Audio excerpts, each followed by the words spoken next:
We're going to get everything going here on the podcast, in which we have going live now. Hello, everybody. Welcome to SportsSkope. I'm your host, Robert Butler. Hope everybody's having a happy Thanksgiving tonight. You know, Josh Allen, great throw on the Emmanuel Sanders comeback pass. And, you know, I'm watching the running back, and I'm thinking, check down. And he goes towards the end zone, turns it over. I still think they're playing a really good game. I hope Tre'Davious White is okay. Looks like he got injured there. Seemed to be pretty upset, but he's putting weight on that knee. Hopefully it's a false alarm. If you're a Buffalo fan, really good player there on the defensive side of the ball for the Buffalo Bills.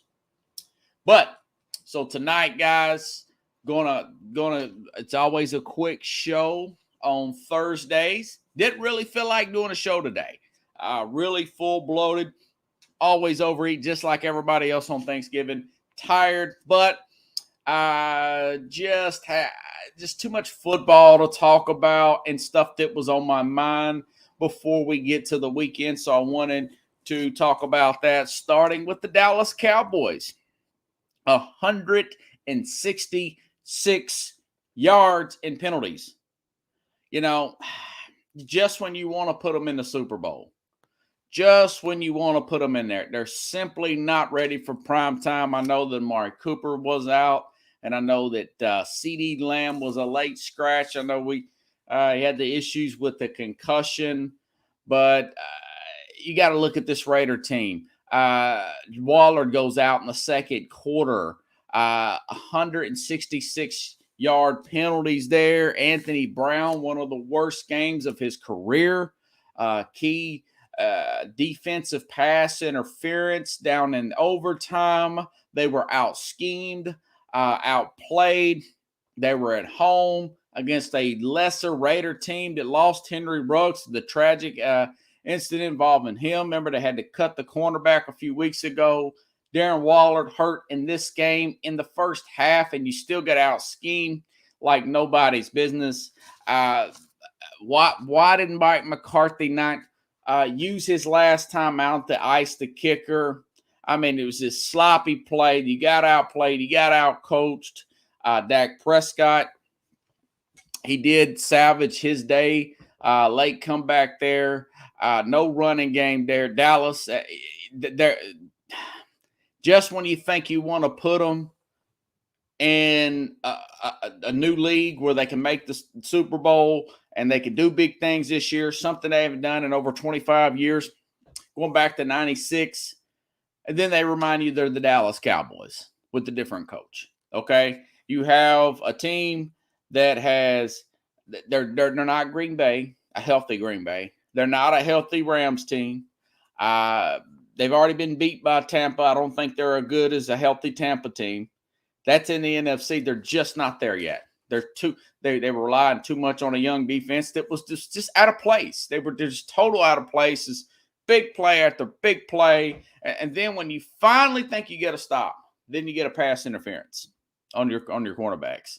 You're leaning way too much on Michael Parsons. He's going to win the Defensive Rookie Player of the Year. But other than that, this team, there's just not a lot to show. You want to say maybe there's injuries on the defense. It's just they're just not ready yet. They're about 2 or 3 players away on the defensive side of the ball, and maybe an extra running back. Zeke is not up to par. Flip side, Raiders, your season still goes on, even without Darren Waller. I don't think it's going to happen, but hey, that's a big win. That's a big win, and you got a 4-day week. You got an extra week to recover. I don't know how bad Darren Waller is, but it is. Pickle says it's all on Mike McCarthy. That was on Mike McCarthy. Why didn't he call timeout, Pickles? Why didn't he try to ice that kicker? Why did they jump off sides twice and give them a first down? You know, it's just if you play not to lose, the same thing with the Bear game. I mean, Detroit, they'll get a lead, and then they'll go in a shell. Bears, they were hanging on for the field goal, and almost lost that game. You know, You could see the way these guys, certain coaches coach, and you see why they're losers and they don't have rings. This guy didn't have Aaron Rodgers. He wouldn't have won anything. But anyways, it's very disappointing. Okay, we got a lot of big games this weekend, folks. A lot. We've got the playoff picture starting to shape up. Still got quite a few games left. This is coming down to who is serious, who's not quite there, who is fearing success in this league, who is fearing success. All right, let's start off with Cleveland and Baltimore. Is Kevin Stefanski fearing success? News came out of Cleveland yesterday. It's official. And into this morning, Jack Conklin, right tackle, big part of your offensive line. He will play Sunday night at Baltimore. Kareem Hunt, good, the 2 in the 1-2 punch. He's going to be fresh leg. He's been out for quite a few games. He looks good in practice. You got him. You got Nick Chubb. He will play Sunday night at Baltimore. Pernell McPhee for Baltimore, one of their better pass rushers. One of their other better pass rushers. Derek Wolf's already out for a while. Pernell McPhee will not play for the Ravens, Pickles. He will not be there. But Lamar Jackson will be there. John Harbaugh, one of the better players to be Coach of the Year type of candidate. I'm sure he's going to have the Baltimore Ravens. This game will be at Baltimore. Ready and ready to go here. But Kevin Stefanski, you've got local media there. I know Cleveland.com, someone from there said it's time to start Casey Keenum over Baker. There's too many injuries on Baker Mayfield. I'm hearing that he's practicing and all that. Baker Mayfield, hopefully they're holding their cards close to their vest. Like I said on Tuesday's program, Mayfield, 2 interceptions, 53 passer rating against this awful, worst team in the league, Detroit Lions. If you play, and listen, Jimmy Haslam's the owner. This is a primetime game, okay? They play Baker Mayfield. He gets outplayed by banged up Baltimore Raven team. Yes, Lamar Jackson's healthy. And maybe they win the game after the bye week. All the cards shuffle out. And they lose. And they lose this division. And come up short in the playoffs at the end of the season. If you're Jimmy Haslam, you're going to look back at this game and you're going to ask yourself, why, Kevin? Why, Kevin Stefanski, did you play Baker Mayfield when he is that injured and your call, coach, cost us a chance at a Super Bowl? This one game could be the difference in winning and losing. Everybody on the planet knows that Baker Mayfield at 40, 50%, I'm challenging at 100% because I haven't seen them both in practice. I don't know if he's better even at 100% than Casey Keenum. Keenum's an older, more mature player. He's 33 years old. He's played in the NFC Championship game. He's played under Kevin Stefanski at Minnesota. The only game he started in, this team played well, and they won on a short week against Denver. Why don't you play him? I hope that I'm wrong, Pickles. The Ravens are 3.5-point favorites because the odds makers, Pickles, the odds makers are thinking that Stefanski is too timid not to play Casey Keenum over Baker Mayfield. Pickle says the team physicians should give it up. The whole report to the head coach. Yeah. Mayfield don't want to miss because he wants that big contract extension. He's not that good. Play Casey Keenum, and if you want to give him a shot after the bye, Baker Mayfield, that's fine. I shut him down for the whole season. But if you play him Sunday night and you lose a close game, you're going to regret it. And if I'm Cleveland media, if I'm the local fan base, I pound this in the head. Yeah, Brian, I already covered McCartney earlier. Mike McCartney is going back, just a quick take on there. Clearly got out schemed. Darren Waller went out in the second quarter in this game. We already know about the Henry Ruggs. One of their players were kicked out. Dallas, we know about the two wide receivers. They're deep in that position. Cedric Wilson. You still got Dalton Schultz. You got two running backs. You have your left tackle back. You're out coached the whole game. You were out schemed. 166 yards in penalties for Dallas. Just a total mess there. Total breakdown. They're not ready for prime time. This team is not ready. They're too young on defense. Maybe McCartney's the problem. They just totally, you think they're going to be successful. Again, my take is they're not better than a healthy Green Bay team. They're not better than a healthy Ram team. They're not better than the current assembled Tampa Bay Buck team. And I don't think right now they're better than Arizona. We'll find out later on in the season. They play against Arizona. Dallas is really disappointing. People's got to stop making excuses. They look good against bad teams, but maybe their defense is getting figured out. But there's wide open holes, wide open players here. And I listened to part of this game on the radio. I watched part of this game with my dad. And there's nothing but green grass ahead of these receivers. They don't have anybody. Zay Jones, Hunter Renfrow, an overachiever. Darren Waller's out. You're not having a lot of push out of Jacobs. They're on the road. There's no excuse. They got Derek Carr, but there's no excuse for the Raiders to even be close in this game. That's why the odds maker said, you're 8-point underdogs. You're 7.5, 8-point underdogs, and you still get beat like that. And if it wasn't for a few big throws by Dak Prescott, they would have got blown out in this game. They were not ready at all. They were out-schemed, totally out-schemed here. It's a huge disappointing. So that's my take there, just a refresher there. Okay, other big games. Cleveland. I think Cleveland can win the game. They're the more healthier team, guys. Cleveland I cannot go over the players just over the last few weeks. Forget about the preseason. Derek Wolfe going to be out for several weeks. Pernell McPhee, he's out now. They have zero pass rush. They have cornerback issues. They have safety nickel problems at Baltimore. Lamar Jackson was sick all week last week. He's supposed to be back this week. It looks like that Hollywood Brown, the wide receiver, one of the better wideouts. I know their best receiver, technically, is a tight end, but Mark Andrews is there. But the Ravens are really banged up. Cleveland should be a 5 to 6 point favorite in this game, even at Baltimore. But the odds makers are saying that Stefanski is too intimidated to bench Baker Mayfield. So they're saying if you're going to put Baker Mayfield against even the backups for Baltimore, the Ravens are going to beat you. That's why the Ravens are 3.5 point favorites.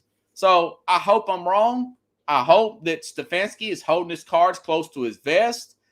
And I hope that they play Casey Keenum. If they play Casey Keenum, I like Cleveland to win this game. If they don't and they lose, you got to look and see, is Stefanski really the guy? It's a lot about scheme, but also you got to learn how to manage personalities in any sport, whether you're an NBA coach, or a major league manager, or an NFL coach. Okay, another big game. Green Bay will be playing at the Rams. Okay, a lot of people's looking at this. It's Lambeau Field. The Rams, they've been blown out twice. I could see this, Green Bay, they go up to Arizona, they beat Arizona at Arizona. I just don't see that being the case this time. You're looking at a Green Bay team that has not had their bye week. You got, which I don't care to see, Aaron Rodgers showing his foot to the press conference that, hey, I do not have COVID toe. I actually have an injury on my toe. And he's saying it's worse than turf toe. Okay, you got Aaron Jones that's going to be out another week. They have injuries on their defense. They have injuries on their offensive line. You're looking at a Ram team coming off a bye week when we're looking late in the season. The Packers have not had their bye week yet with a fresh Darrell Henderson, with 2 weeks to get somewhat Odell Beckham involved in the passing game.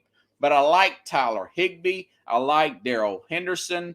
I like a healthy Rams defense to go up to Lambeau. And technically, guys, the Rams are 1-point favorites in this game. I think the Rams win this game. And then you got to look across to the West Coast and look at this San Francisco team that's playing a heck of a lot better. Going against Minnesota, he just beat the Green Bay Packers in Minnesota. If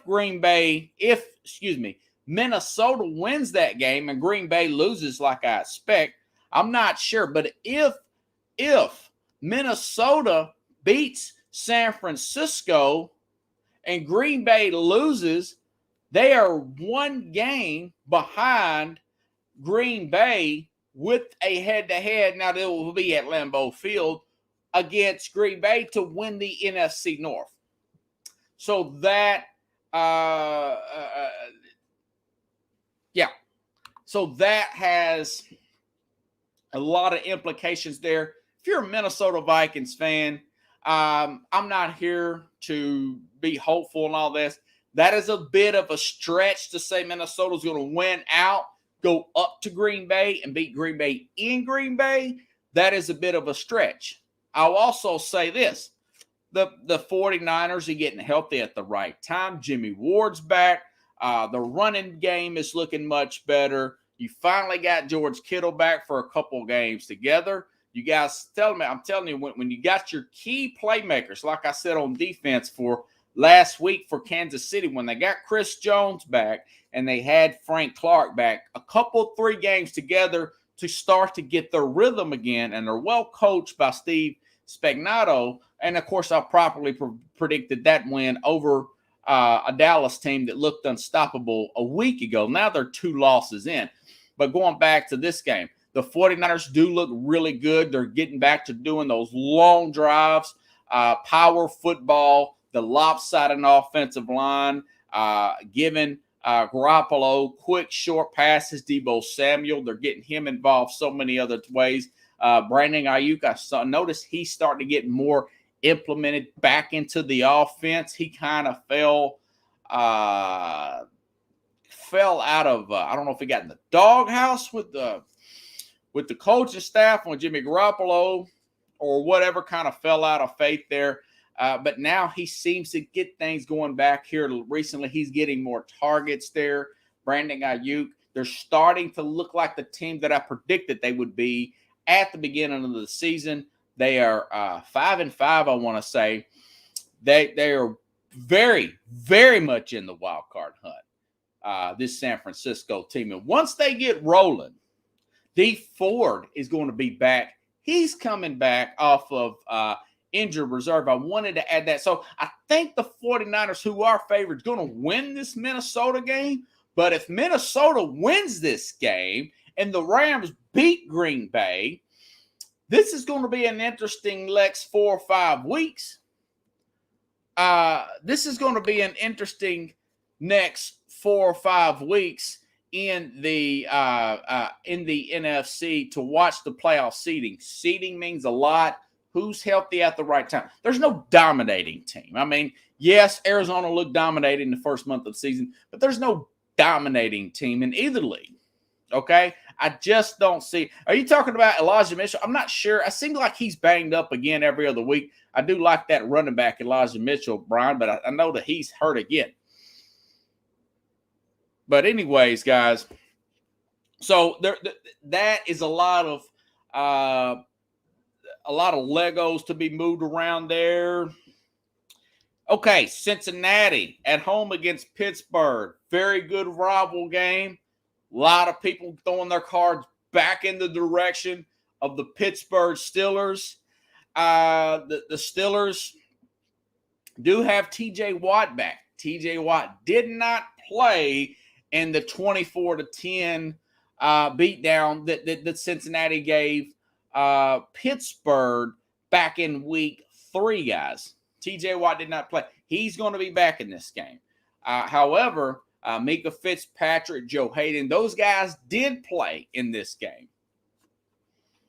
So Cincinnati is at home. Cincinnati is 4-point favorites in this game, But I'll say this. A lot of people's now putting their money back on the Steelers to win this game.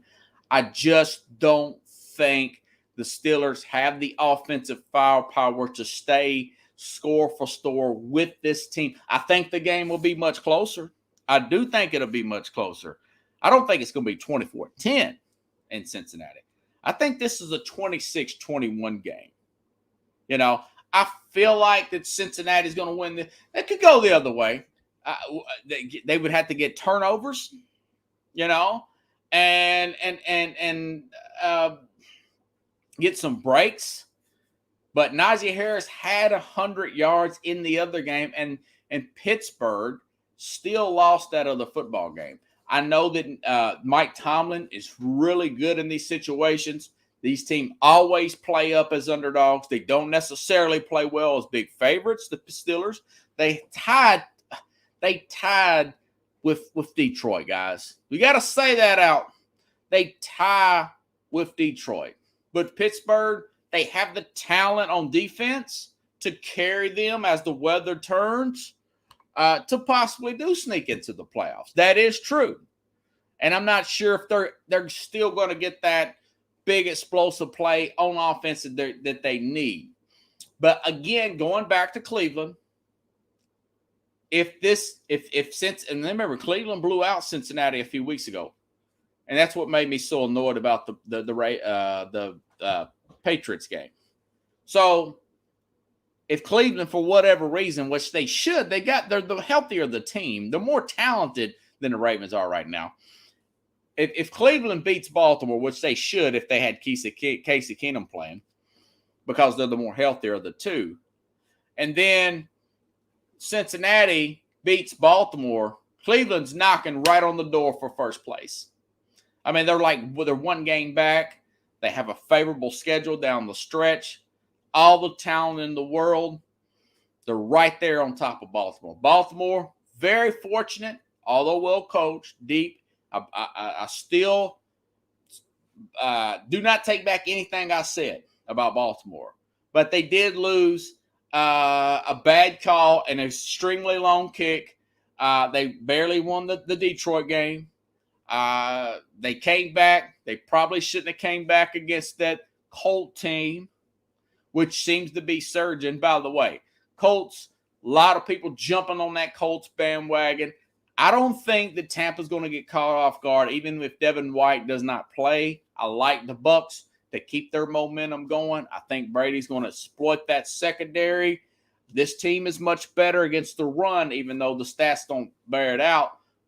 For the most part in this season, this Tampa Bay team, who's going to have Vita back, they're going to be much better. I don't see Jonathan Taylor run roughshod on this defensive line. They're the number one run defense in the NFL for the majority of the season. So I do think that the Bucs are going to win this game. Now, if the Colts do, they're a team that's surging at the right time. Wentz has played much better. Brian says, I have zero faith in Wentz. Yes, he is known to screw up. I watched him in the Tennessee game throw that interception directly to Kevin Byard here in Tennessee. Speaking of that game, come Sunday, my prediction, everybody, the national people, come Monday, before I do my show, they're going to be putting the Ravens in the Super Bowl because I think the Ravens, A.J. Brown did not practice again for the Titans this week. The Titans they're going to be really, really shorthanded going up to Foxborough. They're going to be limping into Foxborough, probably without A.J. Brown. Bud Dupree, he went on temporary IR. Tennessee's got a bye next week. I think Tennessee will probably lose to the Ravens. Could they catch a fortunate break and get some turnovers, yes, but it looks like the Patriots are the more healthier team. Tennessee plays at New England. It looks like the Patriots are the more healthier team, and they're probably going to knock out Tennessee, and then they got to play Buffalo next week, which I do think that Buffalo will play well and win that game, especially if they get Tre'Davious White back. Hopefully he'll be okay. But the national media is they're gonna put New England in the Super Bowl, and I'm gonna say not so fast. Tennessee's gonna get a lot of players back here after their bye week, and there's still a lot of football to be played. I wouldn't put the Patriots in with a rookie quarterback, other than I think Dan Marino. Jim Jeffcoat corrected me the other day. But rookie quarterbacks usually don't make it to the Super Bowl. Now, I think they can do it with Bill Belichick, but I'm not quite ready to do that. I'm not quite ready to put the dagger in Buffalo yet. Tennessee healthy, not quite ready. Remember, Mike Vrabel's 2-0 against Bill Belichick. I mean, they could go up there and win, but I don't think so. I think they're just simply too banged up to beat the Patriots there in Foxborough at this point in time. That doesn't mean in a rematch with a Julio Jones, who they're supposed to get back, in January around the playoff start time, that they're going to have Derrick Henry back from everything I'm reading, with A.J. Brown back. You put those guys back with the healthy Bud Dupree, this team can play with anybody. They've already shown that. They're 6-0 against playoff teams, this New England team. Hold on, guys. Let me change out my all righty. All right, now I'm back. Okay, big games in the college football. Get a sip of this water here. In the college football world this week, Ohio State, Michigan. I was listening to Joe Klatt. He was on the Colin Cowherd show. This is the guy that calls a lot of the Big Ten games. Brian, you probably heard him in Wisconsin game, and he calls the Big Ten games for Fox. Really smart guy. Used to play quarterback for the University of Colorado. Really good younger guy in his 30s, but he does know his analysis of the games. He's saying that this particular Michigan team, with their pass rush at Michigan, they have the best chance in years to beat this particular Ohio State team. I will believe it when I see it. I'm excited about this game, but as good as Ohio State is playing right now, I will have to believe that when I see it to say that they're actually going to beat Michigan. They just seem to be peaking, Ohio State. They seem to be peaking at the right time. Yes, Michigan, better offensively. There's been many coaching changes, and we've seen that. They should have beat Michigan State, but look how bad Michigan State got beat by Ohio State last week. So I'm saying that Ohio State will probably win this game. Will it be much closer than most people think? Will it stay within that 8-point margin? From Joe Klatt talking about these two pass rushers who are going to get drafted, these two defensive ends here at Michigan, I'm hearing that they are going to get drafted. And if this quarterback, who Stroud, young guy, playing much better than he played at the Oregon game. Remember, in the Oregon game, Ohio State, I got to call balls and strikes here. Going to be fair. Ohio State had a lot of injuries on their secondary. Defense played much better. Ohio State could have benched their starters at halftime and still won. They were up like 49-7 at halftime against Michigan State. But now they are on the road. Much better pass rush from Michigan. We will see. Michigan also one really big play to decide the game against Michigan's who was it? Penn State, right? Yeah, to beat Penn State. So we'll see how that plays out. I still think Ohio State wins this football game, and they're in prime position once they get into the I think they'll be fine. They will I don't know who they're going to play. Was it Wisconsin or whatever in the championship game? I think they win that Big Ten championship. I don't know who's going to get that 4 seed for whatever reason. What if Alabama loses the next 2 weeks and they get 2 losses do you put Notre Dame? I don't know. I don't know if you put a Notre Dame in over them. I guess it would. I guess Cincinnati or whatever. But Cincinnati's already in it, so it's really Georgia for sure. Alabama. I think Alabama's going to probably beat Auburn. Although I will say this, folks. Auburn has beat Alabama at Auburn the last 2 years at Auburn. And Nick Saban is he's aware of that. Speaking of Nick Saban, 69 years old, 7 national championships.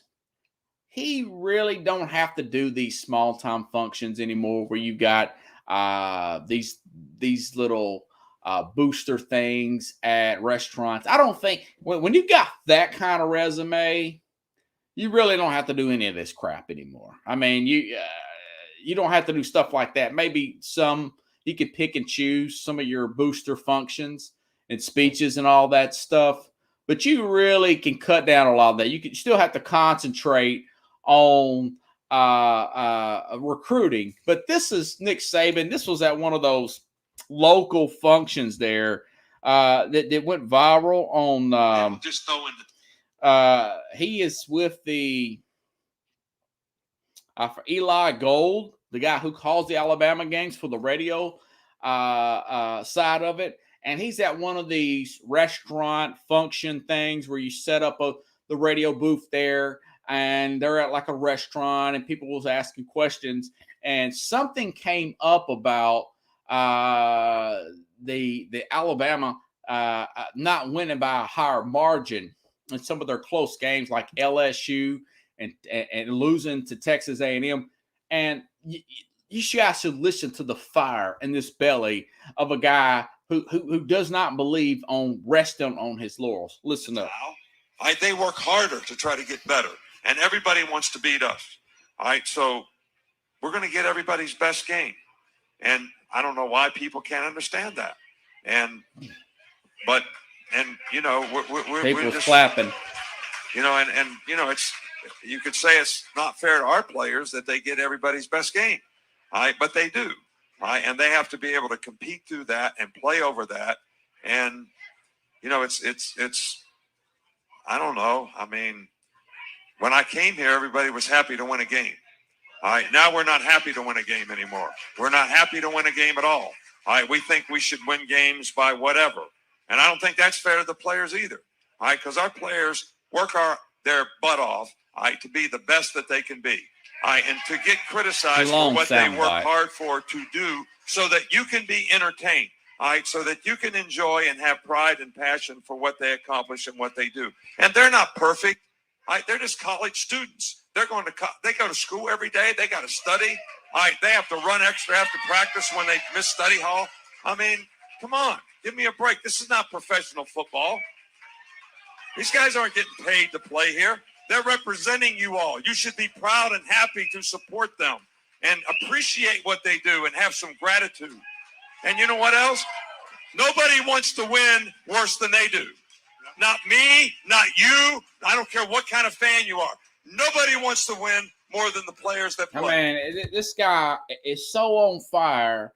He's acting like, if I didn't know that was Nick Saban and you played that voice to me, I would tell you that is a 32-year-old coach at a small college trying to break into the league, trying to make a name for himself, trying to get his team off the ground. You know, that doesn't sound like a guy who's 69 years old, I live out of Nashville. I'm right by the airport in Nashville, Tennessee.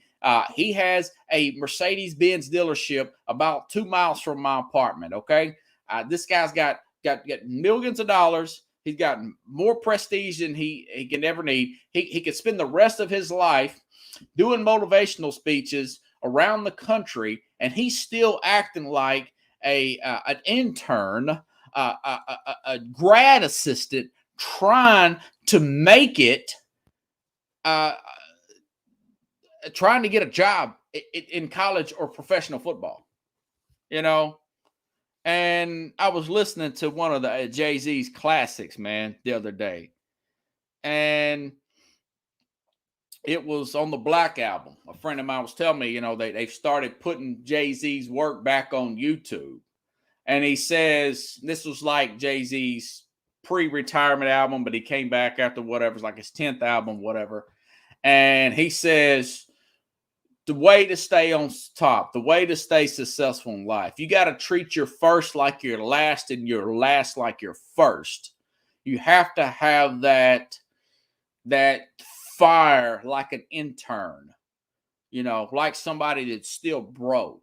And animals like that, people call a guy, he's just a different, you hear that term where people like Nick Saban, and he's a different animal, even from other successful coaches. I never heard Bobby Bowden say anything. I never heard Joe Paterno towards the end of his make a statement like that late in his career. Not Steve Spurrier, Tom Osborne. These guys, multiple championship winners, not make that statement like that late in his career, But that's what separates him. Tom Brady, you see him, I was watching him the other day, he's still fiery on the sidelines. He's not even hear Phil Jackson do this stuff later on in his career. But Tom Brady is still blowing up on the sidelines, getting guys in place. This guy's 7 national championships, or 7 Super Bowls, Tom Brady. Got all the money he can stand, and he still doesn't rest on his laurels. Now, if that don't fire you up, nothing will. But anyways, man, that was really something. Treat his first like his last and his last like his first. He can write a book, Nick Saban, called Staying Hungry. Staying Hungry. Yeah, Brady was fired up on first down. Brady did not want to do, he was doing some kind of thing with Jim Gray. I don't know if you heard this the other day, Brian, but he did not want to do that podcast, that agreement show with Jim Gray after losing to Washington the other day. He said, please, we probably shouldn't do this on a Monday after a loss because I'm really ticked off and I really don't want to act like I'm in a good mood because it's just eating away at me like a cancer. And I'm thinking to myself, man, I wonder if he's saying this in an interview Monday night. What is practice like? What is practice like? But guys, that's all I got for this evening. If you're up Sunday morning, if you guys follow my page here, I need to start sharing Jim, the Mac, Jack, and Jim Jeffcoat show on Sunday on my Twitter feed. I will do that, Brian. I come in around the 30-minute mark. We talk about this week in sports. I will be on the Northeast Streaming Sports Channel, 7:30 a.m. Central Time, from 7:30 to about 8, with Super Bowl champion, 2-time Cowboy when they were winning, Jimmy Johnson, Jim Jeffcoat on Sunday mornings there. If not, you guys will catch me there. Of course, I'll be back here on Tuesday. We'll talk about these games and see what happened. So anyways, guys, have a good rest of the Thanksgiving weekend. I'll be back here on Tuesday. If anybody wants to contribute to the program, go to the ZELLE app, and my email is sports, the word sports with the S, additional S, scope with the K @gmail.com. So have a good weekend, everybody. I will be back here Tuesday around 9 p.m. Central Time. I'm looking forward to the show already here on SportsSkope. Thanks, guys. Have a good weekend.